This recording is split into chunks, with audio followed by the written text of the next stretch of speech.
கிறிஸ்துவில் அன்பானவர்களே, ஆண்டவரும் இரட்சகருமான இயேசு கிறிஸ்துவின் விலையேறப்பெற்ற நாமத்திலே நான் உங்களை வாழ்த்துகிறேன். கர்த்தர் உங்களை ஆசீர்வதிப்பார். இன்றைய அனுதின உணவிலே கர்த்தர் நமக்கு கொடுக்கிற வார்த்தை நீதிமொழிகள் 20ஆம் அதிகாரம் 20வது வசனம். நீதிமொழிகள் 20:20. தன் தகப்பனையும் தன் தாயையும் தூசிக்கிறவனுடைய தீபம் காரிருளில் அணைந்து போம். தன் தகப்பனையும் தன் தாயையும் தூசிக்கிறவனுடைய தீபம் காரிருளில் அணைந்து போம். அன்பானவர்களே, அப்பாவையும் அம்மாவையும் கேவலமாக பேசுகிறது, அவமானமாக பேசுகிறது, அவர்களை குறித்து எந்த விதமான ஒரு நல்ல விஷயங்களும் சொல்லாமல் அவங்கள பற்றி தவறாக பேசிட்டு திரிகிறது, இந்த மாதிரியான செயல்களை இந்த மாதிரி நாம் செஞ்சோன்னா நம்முடைய வாழ்க்கை சீக்கிரம் அணைஞ்சு போயிடும். நம்முடைய வாழ்க்கை என்கிற தீபம் காரிருளிலே அணைந்து போகும் அப்படின்னு வேதம் சொல்லுது. இப்போ காரிருள் கடுமையாக இருக்கும், இருள். அந்த இருளுக்குள்ளே ஒரு தீபம் எரிஞ்சிக்கிட்டு இருக்குது. அப்போ அந்த ஒரு தீபம் எவ்வளவு முக்கியமானதாக இருக்கும் நினச்சி பாருங்கள். காரிருளுக்குள்ளே இருக்கக்கூடிய ஒரு சின்ன தீபம் எவ்வளவு முக்கியமானதாக இருக்கும், எவ்வளவு முக்கியத்துவம் வாய்ந்ததாக இருக்கும், எவ்வளோ நம்பிக்கைக்குரியதாக இருக்கும் இல்லைங்களா, பாதை காட்டக்கூடியதாக இருக்கும். அப்படி இருக்கக்கூடியது தான் நம்முடைய வாழ்க்கை. திடீர்னு அந்த கார் இருளுக்குள்ளே அந்த தீபம் அணைஞ்சு போயிட்டு அப்படி இருக்கும், ஒன்றுமே செய்ய முடியாது இல்லையா. குண்டு குழியில் விழுந்துருவோம், பள்ளத்தில் விழுந்துருவோம், ஏரியில், எப்படியோ ஒரு வழியில் நம்ம வாழ்க்கை அழிஞ்சு போயிடும். அன்பானவர்களே, அப்போ கார் இருளுக்குள்ளே இருந்த தீபம் அணைஞ்சு போயிட்டா ஒரு மனிதன் எப்படி திக்கற்றவனாக இந்த உலகத்தில் வாழ தகுதியற்றவனாக போய்வானோ, அதுபோல் தன் தகப்பனையும் தாயையும் தூசித்து திரிகிறவனுடைய வாழ்க்கை அப்படி இருக்குமா. அப்போ இந்த வசனம் நமக்கு என்ன சொல்லுதுன்னு கேட்டிங்கன்னா, அப்பாவையும் அம்மாவையும் நம்ம கேவலமாக பேசவே கூடாது.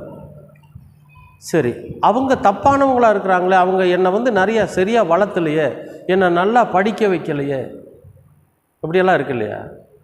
இப்போது அதை அவர்களை மாற்றுவதற்கான வழியைத்தான் ஆயத்தப்படுது. எனக்கு ஒரு சகோதரனை தெரியும்.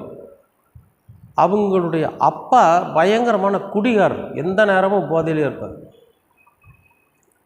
அப்போ இந்த பையன் என்ன பண்ணுறான், எங்கள் அப்பன் குடிகாரங்க, என்னுடைய எல்லா காசையும் பணத்தையும் குடித்து அழிக்கிறாரு, எனக்கு என்ன பண்ணுறதுன்னு தெரியல, இந்த ஆளுக்கு நான் மகனாக பிறந்ததுக்கு கம்முன்னு இந்த உலகத்தில் நான் பிறக்காமையே இருந்திருக்கலாம் அப்படின்லாம் அவர் ரொம்ப நொந்துக்குவார். ஒரு என்ன நினச்சாருன்னு தெரியல, திடீர்னு ஆலயத்துக்கு போக ஆரம்பித்தார். அவருடைய மன நிம்மதிக்காக ஒரு நாள் திடீர்னு என்ன சொன்னார், பிரதர் நீங்கள் ஒரு விஷயம் சொன்னீங்க, அது என் மனசை போட்டு உறுத்திக்கிட்டே இருக்குதுங்க, என்ன சொல்லுங்கள் அப்படின்னா. அவர் என்கிட்ட பேசுகிறப்ப, அதாவது எங்கள் அப்பா சரியில்லை, எங்கள் அப்பா போதையிலே எந்த நேரமும் அலைஞ்சிட்ருக்கிறாரு, எங்கள் அம்மாவும் அதை கண்டிக்க மாட்டேங்கிறாங்க, இப்படியெல்லாம் அவர் சொன்னப்போ நான் என்ன சொன்னேன், தம்பி, இந்த உலகத்தில் நம்மை கொண்டு வந்த ஒரு காரியத்துக்காகவே நாம் அவங்களுக்கு கடன்பட்டுருக்கிறோம் வாழ்க்கை முழுசுன்னு சொன்னேன். இந்த உலகத்தில் நம்மை உயிரோடு சரீரமாக ஜீவனோடு கொண்டு வந்திருக்காங்க பாருங்கள், அந்த ஒரு விஷயத்துக்காகவே நாம் வாழ்க்கை முழுவதும் அவர்களுக்கு நாம் கடமைப்பட்டிருக்கிறோம். இதுக்கிடையில் அவங்க நல்லவங்க கெட்டவங்க, அவங்க போதை கடுமையானவங்க அப்படியெல்லாம் இருக்கிறாங்கன்னா முடிஞ்ச வரைக்கும் நம்ம அதை பொறுத்து தான் போகணும் அப்படின்ற மாதிரி ஒரு முறை பேச்சுவாக்கில் சொன்னது தான் அது அவருடைய இருதயத்தை குத்தி இருக்குது. அவர் என்ன பண்ணினார், தன்னுடைய தகப்பன் திருந்துவதற்கான வழியை அவர் தேடி இருக்கிறார்.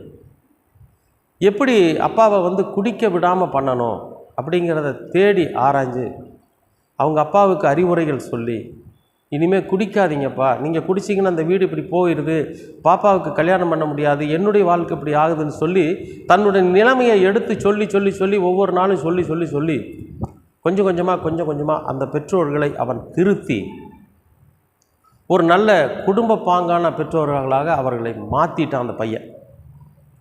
எதுக்காக நான் அதை சொல்கிறேன்னா, அப்பாவையும் அம்மாவையும் நாம் எதுக்கு எடுத்தாலும் குறை சொல்லிகிட்டே இருந்தோன்னு வைங்களேன், நம்முடைய வாழ்க்கையில் நம்ம முன்னுக்கு வரவே முடியாது. அவர்களுடைய சூழ்நிலை அன்றைக்கு ஏதோ ஒரு விஷயத்தில் அவங்க தவறி இருக்கலாம். அந்த தவறுகளை மன்னித்து அவர்களை நம்முடைய பெற்றோர்களாக, முழுமையான பொறுப்புள்ள பெற்றோர்களாக மாற்றுவது நம்முடைய கடமை. அவங்கள தூசி திரியக்கூடாது. அவங்கள ஏளனமாக பேசி, கேவலமாக பேசி, அவமானமாக பேசிட்டு நம்ம இந்த உலகத்தில் இருந்தோன்னா, நம்ம சில பேர் பார்த்தோன்னு என்ன சொல்லுவாங்க தெரியுமா, இன்னாருடைய மகன்தான் இவர், அவங்கள மாதிரி தான் இருப்பார் அப்படின்ட்டுருவாங்க. அப்போ எவ்வளவுக்கு எவ்வளவு நாம் பொறுமையாக இருந்து நம்முடைய பெற்றோர்களை மாற்ற முடியுமோ அவ்வளவுக்கு அவ்வளவு அவர்களை பொறுப்புள்ளவர்களாக மாற்றுறதுக்கான முயற்சி தான் நம்ம எடுக்கணும். ஒருவேளை நம்முடைய பெற்றோர்கள் அப்படிப்பட்டவர்களாக இருந்தால். சில பெற்றோர்கள் எப்படி இருப்பாங்கன்னு கேட்டிங்கன்னா, தன்னோட பிள்ளைகளுக்காக தன் வாழ்க்கையை அர்ப்பணிக்கிறவங்க இருப்பாங்க. 100க்கு 85%, 90% பெற்றோர்கள் தன் பிள்ளைகளுக்காக எல்லாவற்றையும் இழக்கவும் தயாராக இருப்பாங்க. ஏதோ ஒரு 5%, ஒரு 7% இருக்கக்கூடிய பெற்றோர்கள் தான் தவறான வழிக்கு போயிருப்பாங்க. அவர்களை கூட தூசி திரிய வேண்டான்னு இந்த வசனம் சொல்லுது.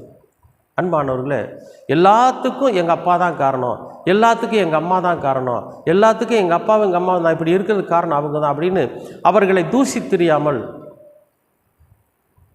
கர்த்தரிடத்தில் மண்டியிட்டு முறையிட்டு தன் பெற்றோர்களை கனப்படுத்துகிற எப்பேற்பட்ட மனிதனாக இருந்தாலும் அவன் உயர்த்தப்படும்.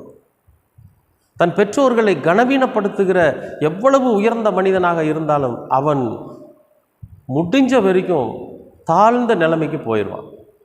அன்பானவர்களே, இந்த வசனம் அப்படி தான் சொல்லுது. என்ன சொல்லுதுன்னா, தன் தகப்பனையும் தன் தாயையும் தூசிக்கிறவனுடைய தீபம், அவமானமாக பேசுகிற, கேவலமாக பேசுகிறவனுடைய தீபம் காரூரில் அணைந்து போனது போல இருக்கும்.